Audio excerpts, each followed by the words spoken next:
Hey, it's New Thought Talk. I'm your host, the Reverend Steve Walling from the Spiritual Awareness Center, located in Fresno, California, the heart of the Central Valley, which is the heart of the state of California. It is a great time to be here. This is the first show of the new year. I'm excited to join with you as we start this year. It's a great year and great things are coming. You know, I also start my day out with that same affirmation. It's a great day and great things are coming. All of God's good is available to me, and I open myself up to be a receiver of that good. And I hope you do the same thing, too. You know, it's traditional in the religious science feel to start the first month of the year going through the four introductory chapters of The Science of Mind, the thing itself, the way it works, what it does, and how to use it. It was written by Dr. Ernest Holmes after he had written the text itself as a way of introducing someone that was not familiar with religious science into the basic understandings of what it teaches. I'm gonna start off this year, and hopefully I'll be able to cover each chapter with each week show. I won't have any spillover into the next, but we'll see how it goes. But before I get started in that, I wanna set the kind of the stage for this, if you will. Dr. Holmes wrote this particular version of The Science of Mind in 1938, but he wrote his first and original book in, I believe it was 1926.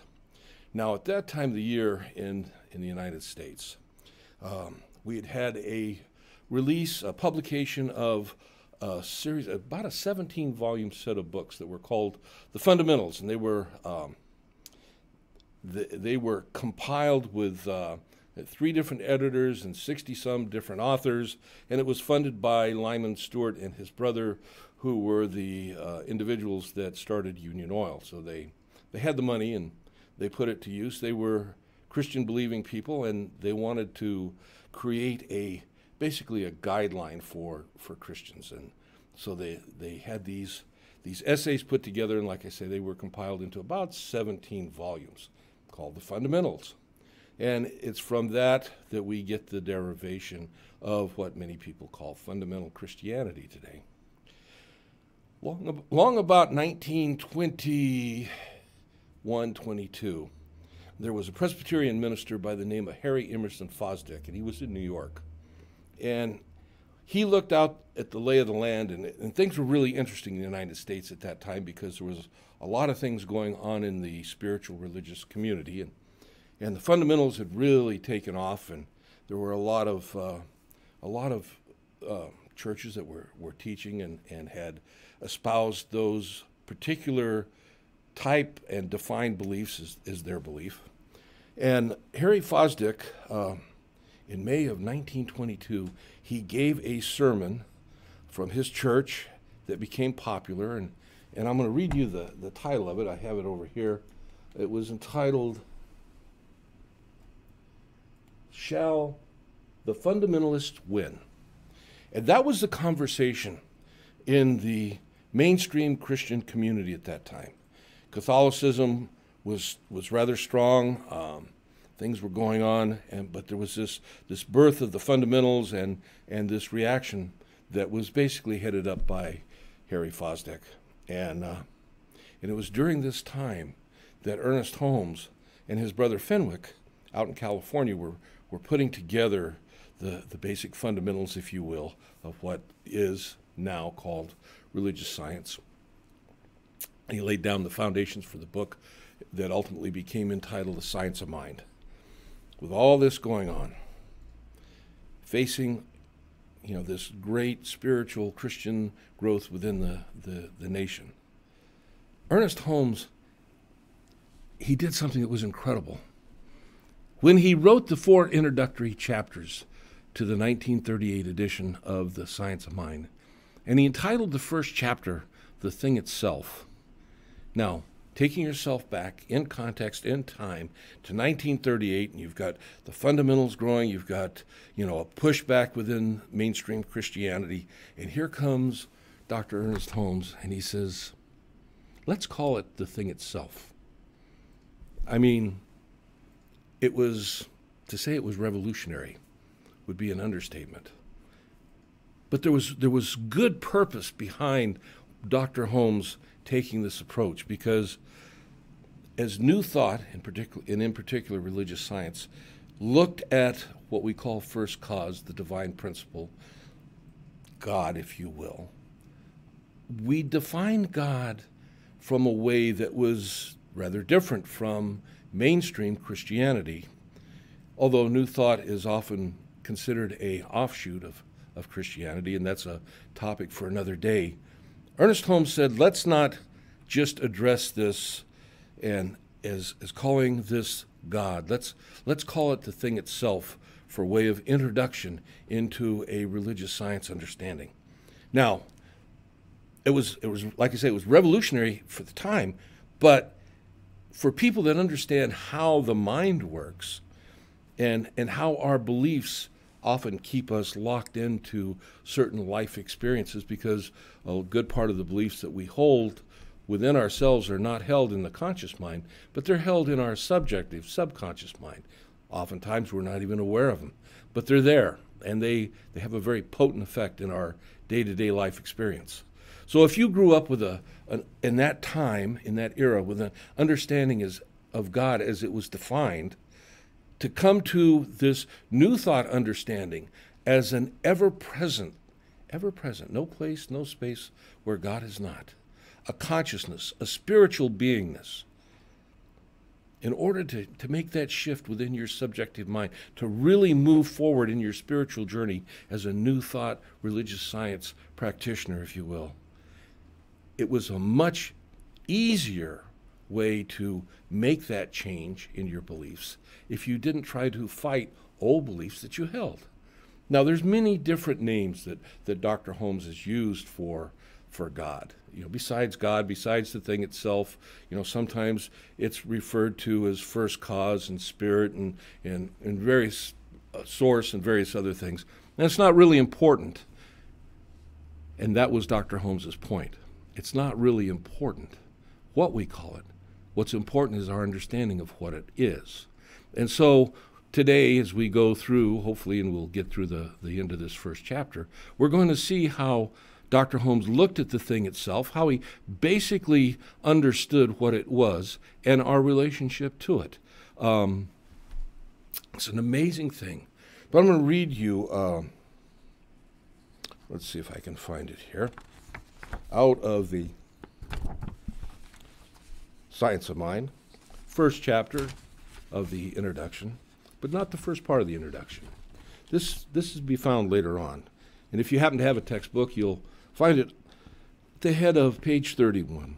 And Dr. Holmes writes, "We find ourselves torn by confusion, by conflict, by affirmation and denial, by emotion congested by fear, congealed by pride. We are afraid of the universe in which we live, suspicious of people around us, uncertain of the salvation of our own souls.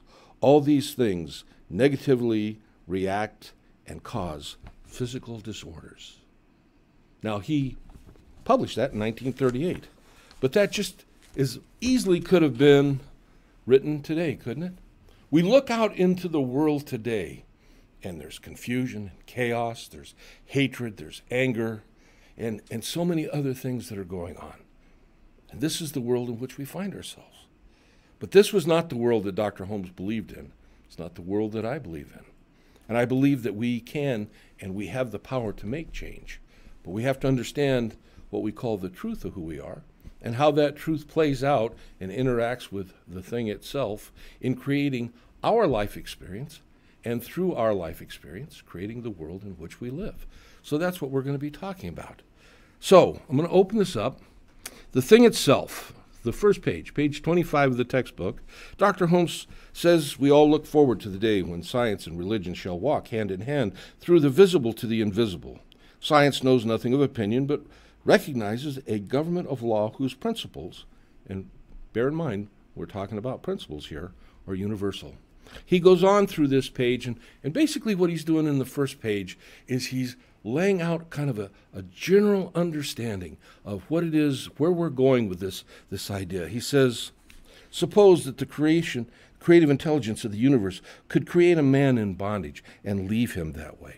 That's important to understand that point as we move forward. He says, we see abundance in the universe. We can't count the grains of sand on the beach. Freedom is the birthright of every living soul. He goes on at the bottom of the page, and he's just laying this out. Look at what we see. We see abundance everywhere.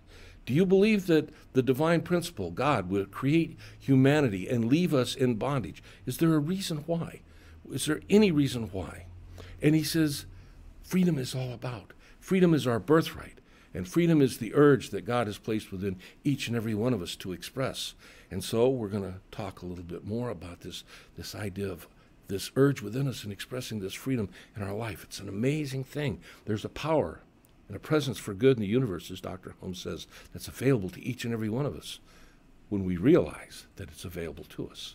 So, moving on to the next page, he says, we do well to listen to this inner voice, for it tells us of a life wonderful in repose, of a love beyond our fondest dreams, and of a freedom which the soul craves.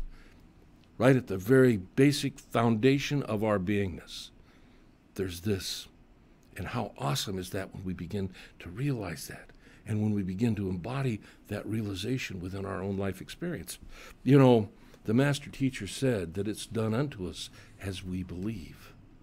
And this is where Dr. Holmes is going with this. He's addressing where we hold our beliefs and how we hold our beliefs. And as we get our intelligence, our mind wrapped around this, we can begin to move forward. He says, but the great love of the universe must be one with the great law of its own being. And we approach love through law. This, then, is the teaching, love and law. The love of God is perfect, so the law of God is also perfect. What he said in those few simple words is extremely and dynamically profound. And in my personal belief, I think a lot of people within the New Thought movement maybe shortchange themselves on what that means. And of course, in the introduction of the book, Dr. Holmes isn't going to get into details. He's not going to drill down on stuff, but I'm going to take a moment and stop here and kind of drill down on this a bit. The great love of the universe, that is the infinite creative source of all that is, the spiritual beingness of God. But the great law is that response, or that responsive part of God to the consciousness and the thought, what we call, when God thinks, manifestation takes place, if you will. What consciousness is conscious of becomes manifest. So the law is that thing of responsiveness to thought, to the thought of what we call God, the thought of the thing itself. But it's perfect, just as the love is perfect. And they are not separate from, but they're part of the same beingness that we call God. You know, today, in today's world, and in New Thought, you get people that get all excited about, like, the law of attraction, and they really want to get into this law of attraction. And boy, law of attraction is going to bring me health, happiness, abundance, and all sorts of stuff. And things don't pan out that way. That's because the love of God is perfect, but the law of God is also perfect. So we're going to take our first break, and when we come back, we're going to talk about that perfection. I'll see you then.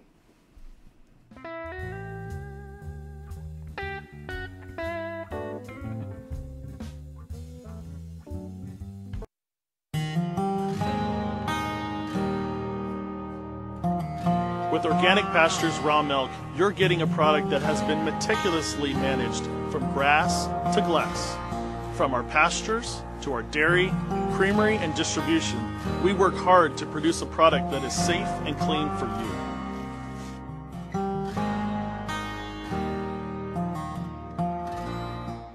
Chef Big Will presents the original Bonton Cafe. Stop by 7307 Highway 49 North in Mariposa for the best blackened or southern fried catfish. Go and eat good food and sweet drinks, including but not limited to Cajun and Creole, smoking barbecue, hush puppies, fried pickles, alligator tail, etouffee, prime rib, tri-tip, po' boy sandwiches, crawfish, oysters, fried okra, and so much more. Daily lunch and dinner specials. Sunday brunch from 10 to 2. Enjoy the taste of New Orleans at the original Bonton Cafe. And see their full menu at theoriginalbontoncafe.com. The Saga of Bridget and Amanda by Carol Love Forbes brings to life the struggles of historical women in early America. Find the Saga of Bridget and Amanda on Amazon and Barnes & Noble and order your copy today.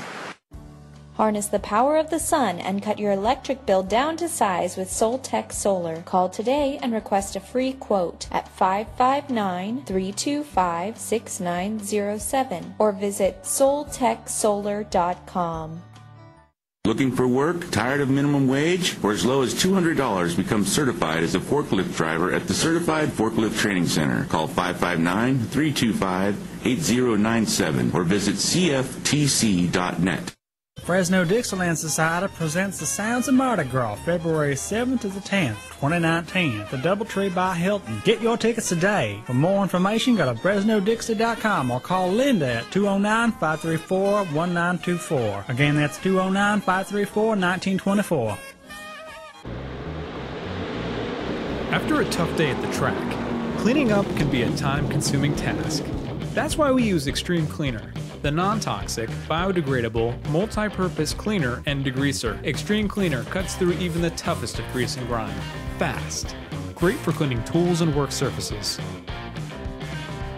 Extreme Cleaner. Tough on grime, safe on the environment. Visit extremecleaner.com to find a retailer near you.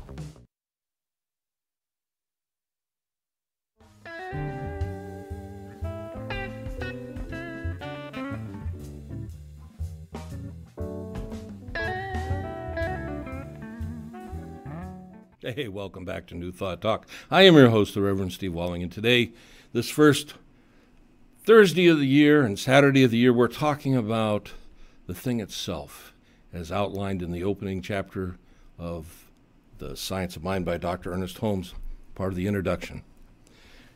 In the last segment, we ended up talking about this thing that Holmes talks about, perfect love and perfect law. You know, perfect love is the creationness, if you will, the creativeness of the divine. God is perfect, and all that God obviously creates must therefore be perfect.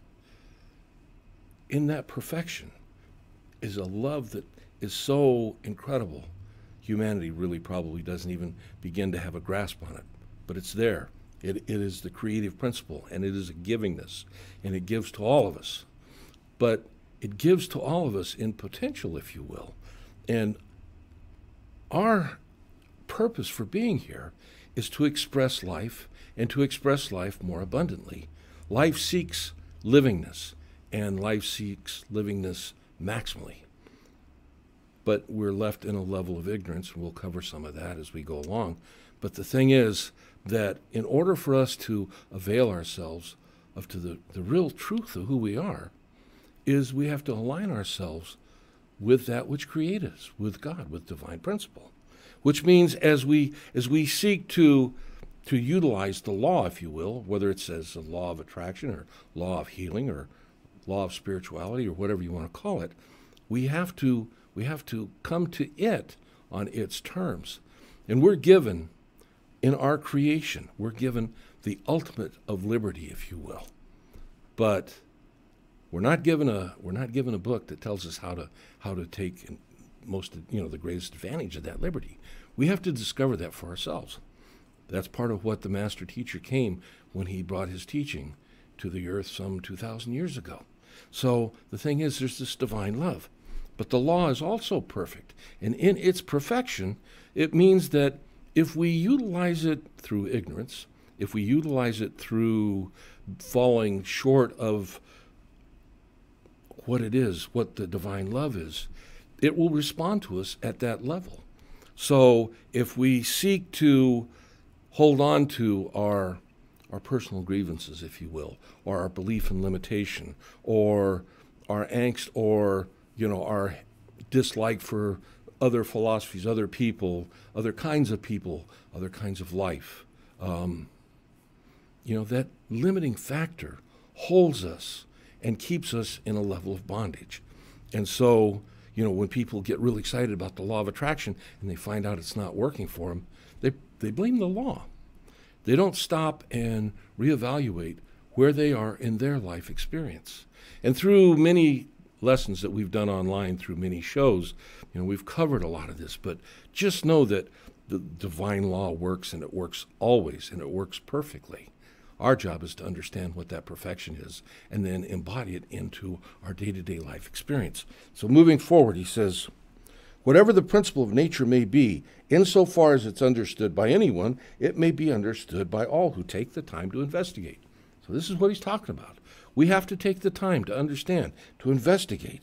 He says, so the study of the science of mind, and I love this, the study of the science of mind is a study of first cause, spirit, mind, or that invisible essence, that ultimate stuff and intelligence from which everything comes, the power back of creation, the thing itself, God. And God, the thing, first cause, spirit. You know, there are some people that put a lot of emphasis on the name that one uses when we're addressing the divine beingness. You know, I think if you were to hop in one of these, you know, if you bought a ticket in, one of these rockets that's going to be going to Mars or whatever, and while you're out there in the middle of nowhere and you wanted to talk to God, if you called it anything, I'm sure it would respond, because we're never alone. God expresses life as us, and we're always immersed within that. So it responds. Doesn't make a difference what you call it. And that was one of the great things that Holmes really laid out when he brought this chapter as an introductory into the book itself. The thing itself, he says. We accept this thing and we believe in it. What we desire is to know more about it and how to use it. What a concept. 1938. Dr. Holmes is talking about using the thing itself, using divine principle. And how are we going to use it? We're going to use it to live life and to live life more abundantly. And that is our purpose for being here. So he says, it may seem as though in dealing with metaphysics, again, put it in time frame, 1938, metaphysics, there's a lot of stuff going on in the world at that time. He says we are dealing with something that is too abstract. It seems that way. But what is tangible other than results? Principles are forever hidden from our eyes. We accept deductions of science insofar as they are proved, and we recognize that they are built upon immutable but invisible principles. Think about this. The principle of electricity, the principle of gravity, the principle of thermodynamics, the principle of nuclear reaction, all of those principles, we understand them to some extent. We apply them in our communities, in our life experience to some extent, and we reap wonderful benefits. But one of the principles that we've come lately to understand is the spiritual principle. And yet history tells us, if we look back, this understanding's been there throughout the ages. It's just kind of been in the background. When Jesus began to talk about it, it's not that he talked about anything new, but he put it in the format of a process of utilizing the teachings of Moses, of utilizing the spiritual teachings of ancient sages, and putting them into practice in their lives. And when he was accused of coming and, he was a radical rabbi. I mean, let's face it, he brought a lot of changes to the world, if you will. But what he said was, he did not come to eliminate the law. He came to affirm the law. But what was this law that he was affirming? And he laid it out later on when he said, we are to love God with all that we are. That's the first and foremost principle. But the second was we're to love our neighbors, we love ourselves. If we understand the divine beingness of God being everywhere present, that the individuality that we each experience is just an individualized aspect of God. If we love God with all that we are, of course we're loving ourselves at the same level. If we love our neighbors as we love ourselves, think about it. There's no place on earth where we don't have a neighbor, because we're all part of one. We're all part of this great unity that we call God, or the thing itself.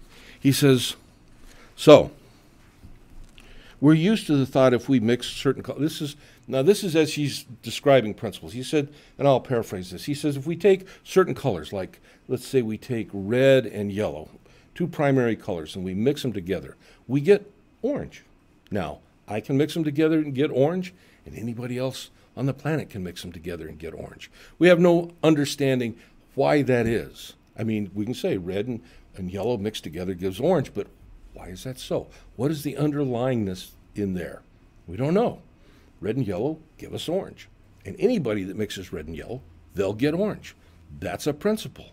And when we begin to understand that all principles function at that level, then no matter who it is, once we begin to understand the divine principles, the principle of the law of cause and effect, the principles of divine love and creativeness, and how to utilize it in our life, if any one of us can understand and put it to practice in our life, then anyone else, if they can understand at that same level, can put it into practice in their life.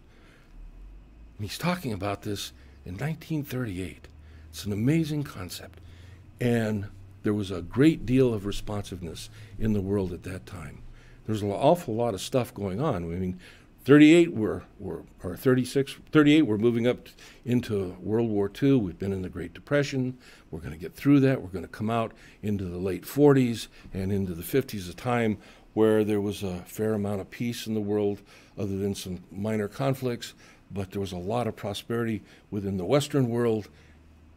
And Ernest Holmes' teaching really grew through that time. There were a lot of people that, not just through religious science, but through the unity movement and through divine science, people were coming to this new thought concept. But a lot of our principles that we taught, which were somewhat new concepts back in the day, became part of the mainstream societal consciousness. That idea of,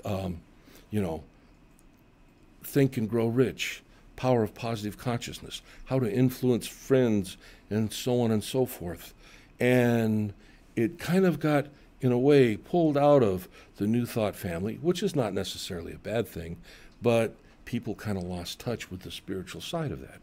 And that's kind of how the law of attraction ended up kind of being isolated, if you will, from a real spiritual teaching and the reality from which it really came from and exists in. And that's why so many people, my personal belief, is that they have trouble with this thing called law of attraction. We were created to experience life, to experience it abundantly. The law of attraction is a very powerful part of doing that. But we got to know how to integrate that into the rest of the principles that are part of this spiritual teaching. He says, we think of metaphysics perhaps as something that is only the most profound thinkers can have known about, but he tells us that's not so. That each and every one of us has the capability to understand and to put it into practice. And he emphasizes this concept of putting it into practice. Putting it into practice becomes the primary part of the teaching. And Holmes reiterates this throughout the Science of Mind book and throughout all of his teachings, the power and the purpose of practice. He believed, and if you pick up a Science of Mind book, you'll see that it's on the front. It says it's a philosophy of faith, a way of life. A way of life. It's important that we understand. It is a way of life. It's not a Sunday morning thing. It's not a once a week thing. It's a way of life. And Joel Goldsmith used to say, practice the presence of God in all that you do. Again, it's a way of life. And that's essentially what we're talking about. So he says there's nothing supernatural in the approach of science of mind, the science of spiritual psychology. We approach it with awe, but not with fear, and with a truly humble thought, but not with a sense that we are unworthy. There is no individual walking, living, breathing on the face of the earth that is unworthy. We live, oftentimes, in an experience of unworthiness because we live in an experience of ignorance.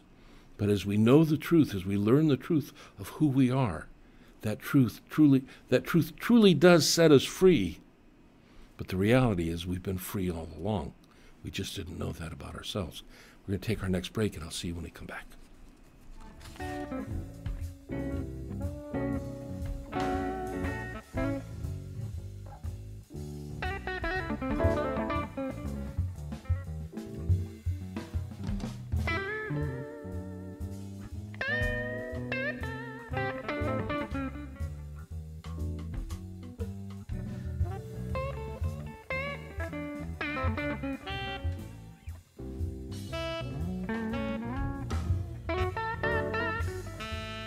Christy Majors is your local real estate connection.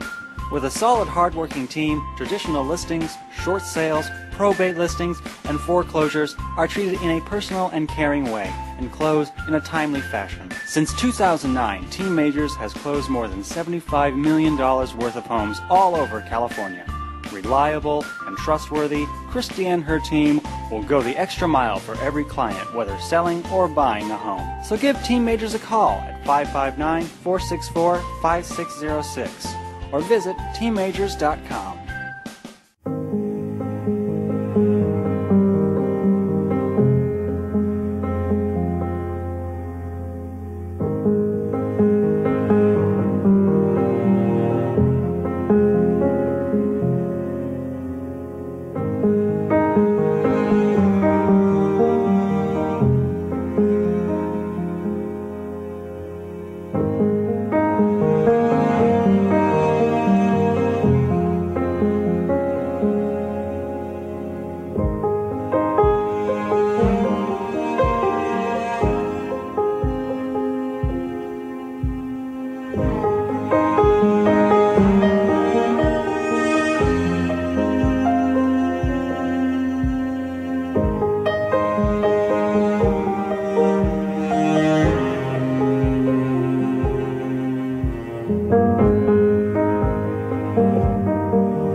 am the host of New Thought Talk, Reverend Steve Walling.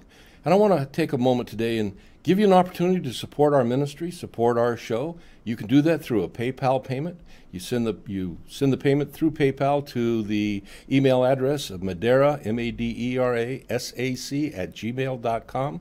If you don't have a PayPal account, you can go down below the link and you can find where you can enter a debit or credit card. I want to thank those that have supported us and those that will continue to support us. You have a great day. Bye.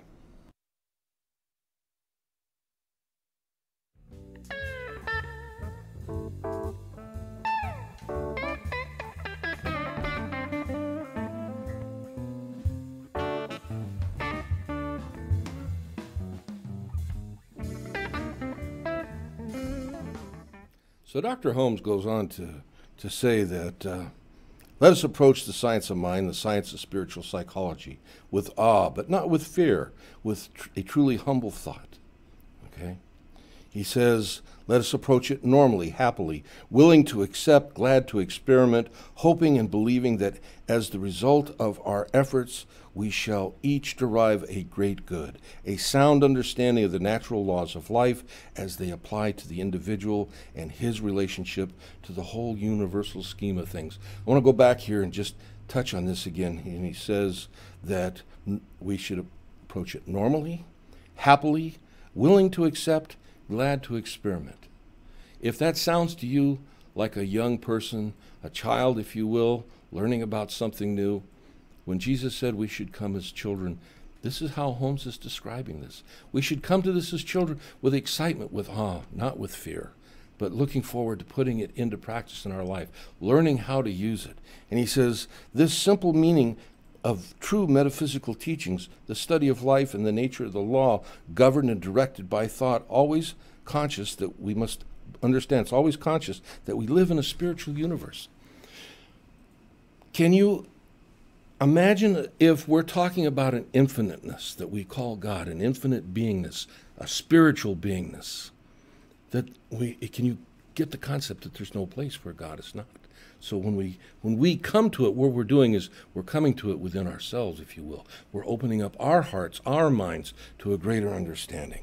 It's awesome. It's powerful. He says, since some people have always been healed through prayer, while others have not, he says, the answer must not be that God has responded to some and not to others, but some have responded to God more than others. Some of us have responded to God not in our reading, not in our intellectualization, not in our making our Sunday devotionals, if you will, but within ourselves. Again, within our beingness, within our belief, within our understanding. When we pray believing, and my Father will answer your prayers. That's the teaching. That's what Holmes is talking about. Many people pray. Many people ask God for many very good and wonderful things in their life, but they ask a God that's out there. They ask from a position of inner feeling and a belief of limitation and lack. They're so tied to the materiality of and a materialistic understanding of the world around them that when they look around, the things we talked about at the beginning of the show, the chaos, the disruption, the poverty, the disease, the lack, the limitation, that's part of their understanding of what life truly is. But if you see God as infinite and all that is some aspect of the divine creation, there is no limitation. We can't count the grains of sand on the beach, nor can we count the stars in the sky and the planets that surround them, or the atoms that, make up the universe. I mean, the universe is ever expanding, and it's ever growing, and it's ever creating more new. I can remember a time in my life, and I'm old enough to remember this, but they taught us that in about 20 years, the earth was going to run out of food and not be able to feed the population that they expected to have at that time. Well, that 20 years went by. I'm older than what I might look or think anyway, but that went by. Population grew much bigger. And today, the truth is we have more food that is produced in the world than we have mouths that need to be fed. Unfortunately, we got so many people that believe in lack and limitation that we have failed as humanity to create the dispersal system, if you will, the distribution system to get this food there, but it's there, and it's there for everybody. We got to open our minds up to it. We got to look at our neighbor and say, you're not my enemy. I may not agree with you, but you're not my enemy. And if you have people with which you just can't seem to get through the discord, you can still love them as a creation of God, but you can set up your boundaries, and there's nothing wrong with having good and healthy boundaries. But we still care for our brothers and sisters. We care for the world. We care for humanity. But when we understand that the power for all of this comes from within us, then we have to begin to look at how we see our own personal responsibility in the evolution of things that are going on around us. He says, what is mind? No living man knows. No, we know a great deal about mind, but not what it is. By mind we mean consciousness. We are now using it. We cannot locate the mind in the body, for while the body is a necessary vehicle for consciousness, while we're here, it is not consciousness. You know, that's one of the things that, say about 5-10 years ago, and you go back for a pretty good period of time, neuroscience and in the fields of psychology and stuff, everybody at that time was teaching and believing that the brain was the what is, and the mind was a function of the brain. But as science has grown, as we learn more about the mind, the newer concepts that we see today in neuroscience and in mind science is that the brain is a function of the mind, not the other way around. Well, in New Thought, we've been teaching this for a long time. I mean, I'm glad science caught up with us, but in truth, the mind is what we truly are, the spiritual soul, if you will, of ourselves. The physicalness of us is just the carriage, if you will, in this life experience. So he says, and we talk about mind, understand, we talk about mind on two levels, the conscious mind and the subconscious mind. And in reality, there's only one mind, but we split up how we understand them. You know, the subconscious mind is it's an amazing thing. It runs all the functions of the body. It helps to heal us. It is the repository of memory. It's got so much going on, but it's also our connection with the universal subjective. And so the beliefs that we hold, and we hold them in this subjective mind, they interact with the greater mind, if you will, the subjective, and our reality is created through our mind, our thought, our thinking. We've talked about this on shows. You know, the major trend of thought that goes on between our ears as we go through the day helps to be a great creative force in our life experience. We want to change our life experience. We got to begin to change our beliefs. This is what Holmes was addressing as he really hit this understanding of the thing itself. Got to change our beliefs. He says, moving on, he says, the body of this textbook, under the subjective mind, he says, we talk about the subjective man when we find a law obeying his word, the servant of his spirit. The suggestion has proved that the subconscious mind acts upon our thoughts. The subconscious mind is the active part of our mind, if you will, that acts upon our thoughts, and this is where our understanding of the law comes in. You can't fool the law. The law is perfect. You can't hold harm against anyone. You can't hold beliefs and limitations. You cannot hold anything that is in opposition to divine principle. In your mind is your beliefs. And oftentimes, and this is where the student of religious science, the New Thought student, really begins to get a handle on what's going on within their own personal life, and that understanding that, you know, they look out in the world, in their life, and they see things that are going on that, if you ask them, they say, well, you know, that's not good. I'm not happy with that in my life. Have them sit down yourself. Make a list of what's going on in your life that you're struggling with. And as you make this list, then try to group things into categories. You know, relationship or financial abundance or health or whatever. And then ask yourself, what do I have to believe for myself for these things to be true in my life? Because it's done unto us as we believe. And the power of changing our belief lies solely and only within us. But the thing is, as we change ourselves, as we change our belief, we also have an influence and express change in the world around us. Reverend Ike used to say, when you work on changing yourself, one of two things is going to happen. You will either change for the better, or you will change in such a way that what's going on around you won't affect you in a way that will be problematic. Either way, it's better for you and you have a better life experience. And that's what we're talking about. So he says here, in the body of this textbook we talk about, okay, I got that. The limitless power, and man says, limitless power. Limitless, not limited, but limitless. He says, marvelous as the concept may be, it's nonetheless true that man has at his disposal, in what he calls his subjective mind, a power that seems to be limitless. This is because he is one with the whole on the subjective side of life. We are one with the whole. And what's the whole? The whole is the thing itself. The whole is divine principle. The whole is God. And we are one with that. So again, I'm using amazing, the word amazing a lot today, but it's amazing to consider. Part of the prayer of protection, as we get to the end of the prayer, we say, wherever you are, God is there. God's not there as a sidekick, if you will. God's not there as something hanging out above you. God's there because you're there. You are an expression of God as you, and you are surrounded and immersed in God. We can't escape it, can't get away from it. But when we reconcile ourselves to the truth of what that is, there is a limitless power that is available to us.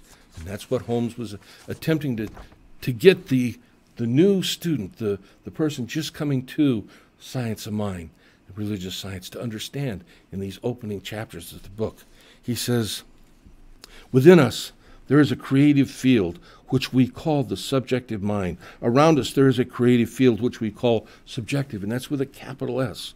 One is the universal, the other is individual, but in reality, they are one. There is one mental law in the universe, and where we use it, it becomes our law, because we have individualized ourselves. We can. And when we recognize that we can, when we accept that we can, then we do. It's awesome. So he says, it's impossible to plumb the depths of the individual mind because the individual mind is really not individual, but individualized. Again, we're one with the greater whole. Behind the individual is the universal, which has no limits. No limits. In this concept alone lies the possibility of eternal and endless expansion. And he's not talking just about the divine principle. He's talking about each and every one of us. Eternal and divine expansion. Well, I don't know if I'm going to get through this, but I'm going to work on it. This is our last break coming up, so we're going to take it, and we'll pick it up here when we come back. I'll see you then. I'm excited. I don't know about you.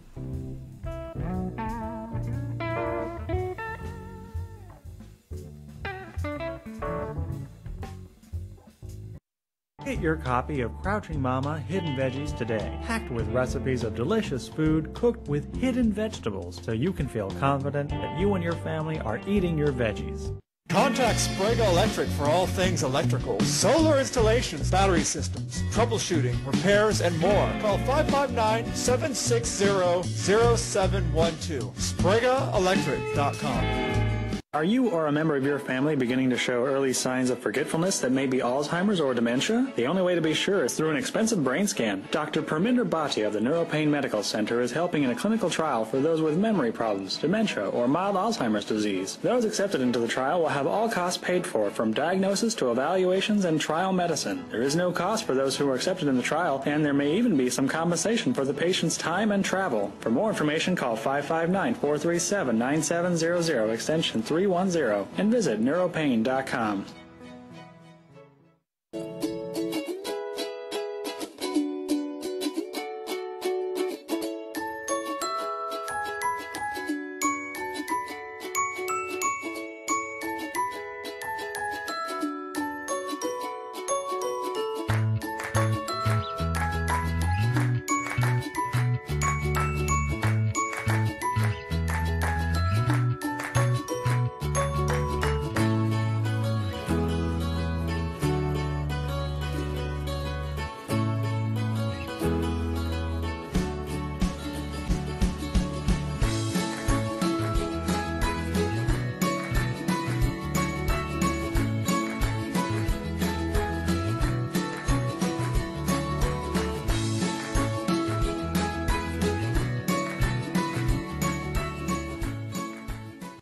CentralValleyTalk.com.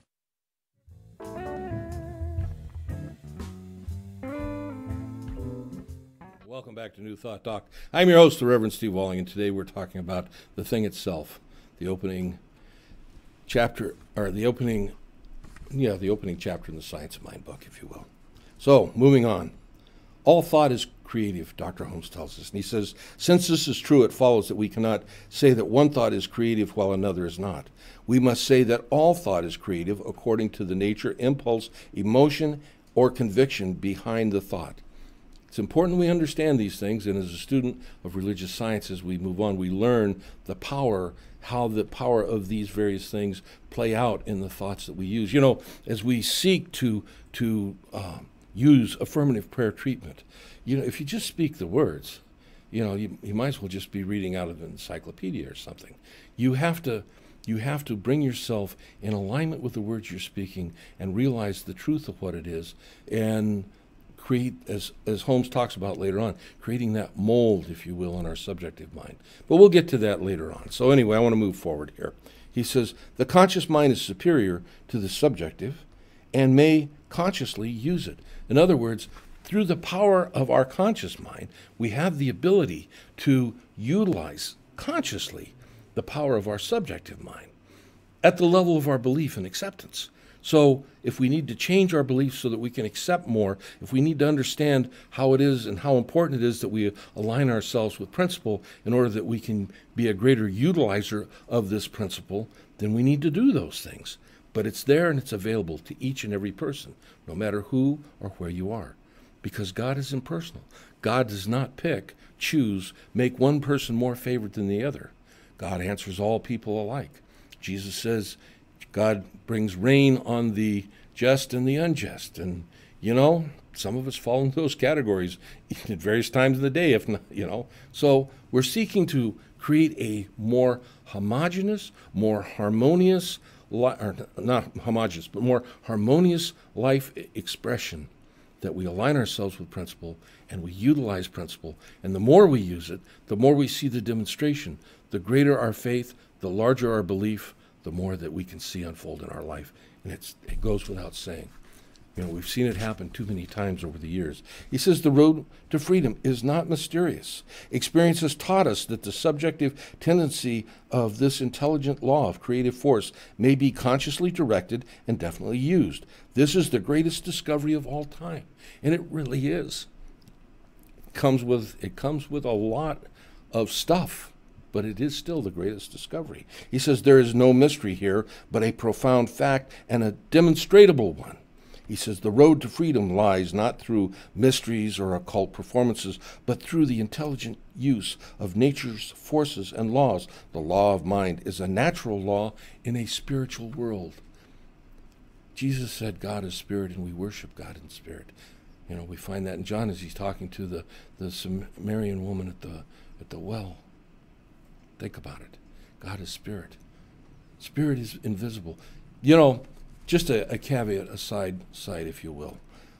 If you're a Science of Mind student, and even if you're a practitioner, you've been in Science of Mind for any length of time, if you're not going back and rereading Troward on a regular basis, I recommend that you do. There's so much there, and Troward had such a profound effect on Holmes and how he laid out religious science. I encourage you to take the time to do that. But anyway, that's something for another day. He says, the simplest way to state a proposition is to say that we have a conscious mind that operates within a subjective field, which is creative. The conscious mind is spirit, the subjective mind is law.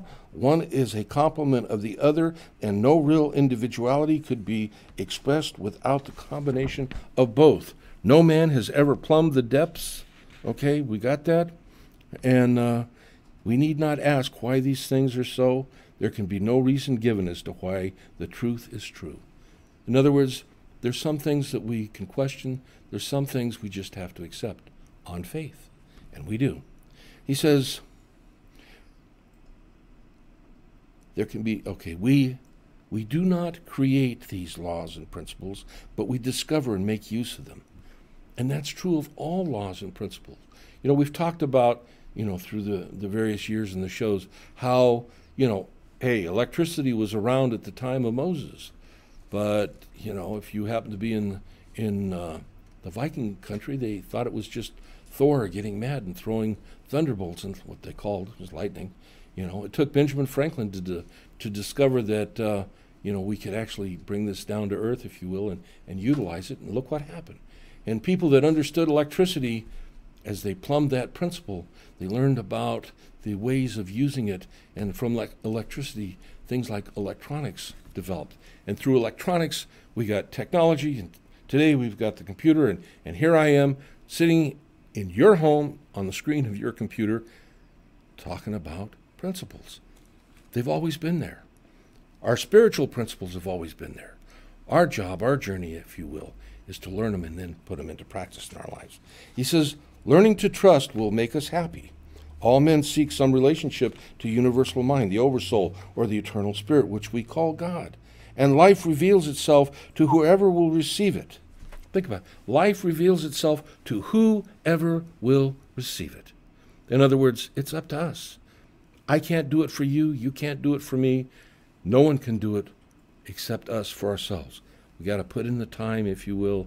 We got to begin to put in the practices. We got to practice the presence of God throughout our day, if you will. Goldsmith wasn't wrong, was he? He says there's a power in the universe that honors our faith in it. There's a law in the universe which exacts the uttermost farthing. It exacts the uttermost farthing in that as we align with it, the more in alignment we are, the greater the response in the demonstration that we see in our life experience. Think about it. It holds us to this, not because it has some kind of judgment against us, but because it's a principle. Electricity will always do what electricity does. If we utilize it properly, we can create lights and all sorts of stuff. If we utilize it improperly, well, we get fires, we can get bad burns, or possibly even death.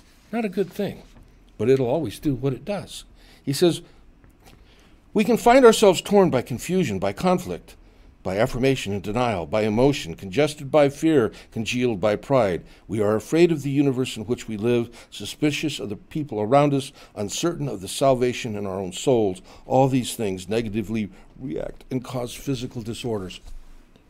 I read that in the opening to today's show. That's what we see in the world around us today.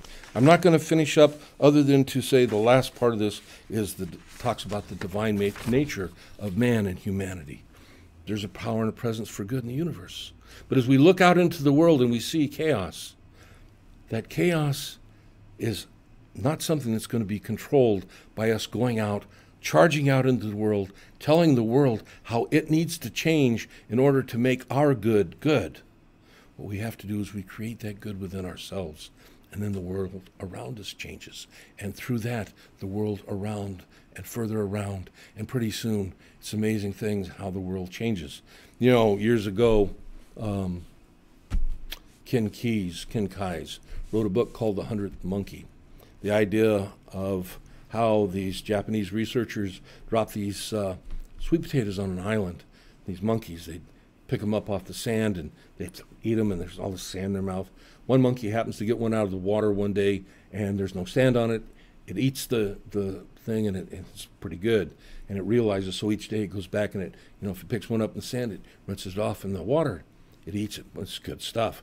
Some other monkeys see this first monkey do this, they begin to do it, and so on and so forth, until finally at some point, and just for discussion purposes, we'll say when the 99th monkey was doing it, the ones that were left were still eating the sand.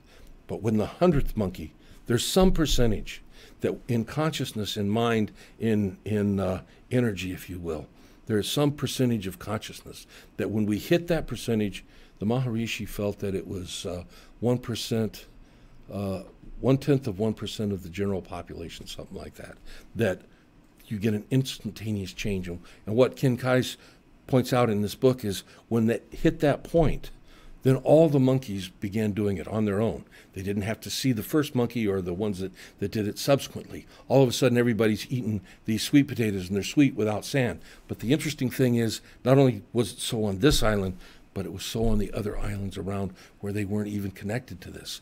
Things happen. If you're familiar with Rupert Murdoch, something like that, Murdoch. He wrote the New Science of Life. He's a British biophysicist or something, and he talks about the morphogenic field. And I'm sorry I couldn't remember his name, but I'll get it to you next time we meet. Powerful stuff. And as we change ourselves, we change the world around us. You want to live in a world of good, of harmony, of love and abundance, then be the good, be the harmony, be the love, and accept the abundance. Know that it's there for you. God gifted you at that moment of creation with the potential for all good. Our purpose here is to live our life and to live it maximally. But we got to discover it for ourselves. We got to. Rupert Sheldrake.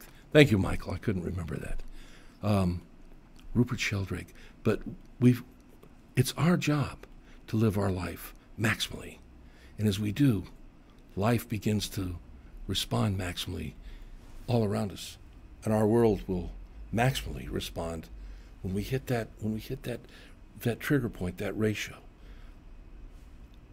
Ernest Holmes brought this to the world in 1938 with the textbook.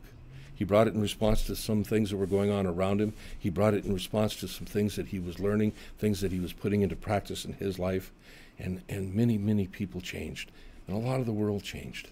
Today we've gotten away from it, and there's an article that I read this last week. It's the real reason why fewer Americans think religion matters. And I'm not going to get into it other than to say that the reason why people today don't think religion matters is because they can get what they think they want autonomously. They don't need to participate in anything because they can go online and get it. We've lost our way in that regard. And it's not that we go to groups to get our good, but we go within ourselves to get our God. Think about it. My time's up for this week.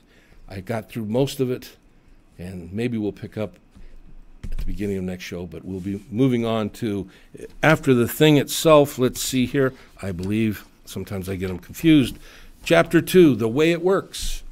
My friends, I'll see you next week.